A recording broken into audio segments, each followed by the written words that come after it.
how to increase trust. What's the main problem right now is happening with your content is that right now you're creating a content in such a way that you're only positioning yourself is that you're solving problem. Now you may be saying like, Ganesh, what are you saying?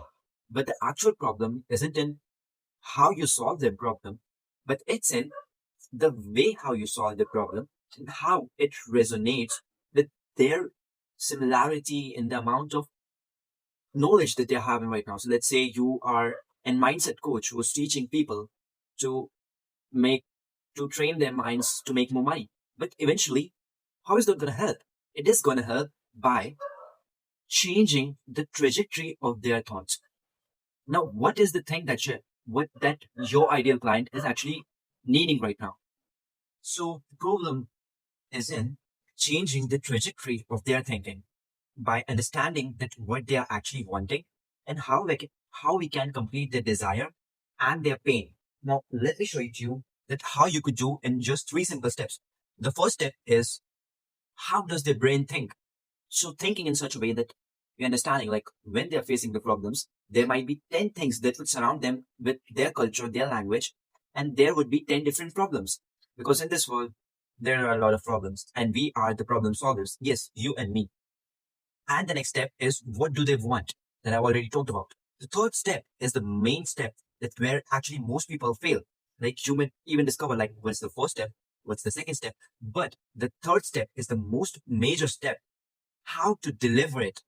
So to deliver an amount of content and an amount of value to your customers, it depends upon positioning, call to action, and delivery. The way how you deliver those things that you have already achieved in the past. Now, first, if you talk about positioning, so what does positioning actually refers to? So in positioning, what is actually happening is you position them from them to as a superior self or as the big brother or as the big sister. Through this, what is going to happen is it will create a relatability, similarity of context, of perception amongst their mind, which is eventually going to and create in such a way that they are going to get more indulged towards having a conversation with you. Because by being a similar being, by showing relatability, what you did was that you just become more easily accessible to them, just that they could easily start the conversation with you. The next thing is call to action. This is the actual thing where most people are failing. Call to actions. And each and every single video that I see, they have a very weak call to action until and unless they are not clipping the videos. A weak call to action doesn't get you results, doesn't get you anything if you are into direct response marketing.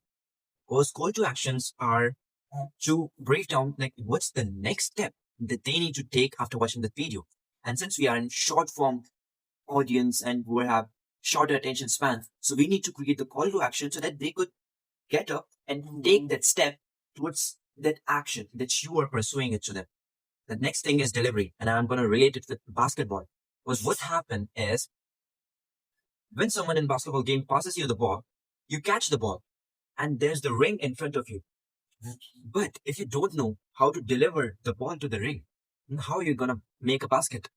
So that is the point where you need to understand that how to deliver fulfillment, results, and the needs of what your client is needing to them. The way you deliver is the way you make more money. And that's all. Have a nice day and create more trust amongst your audience.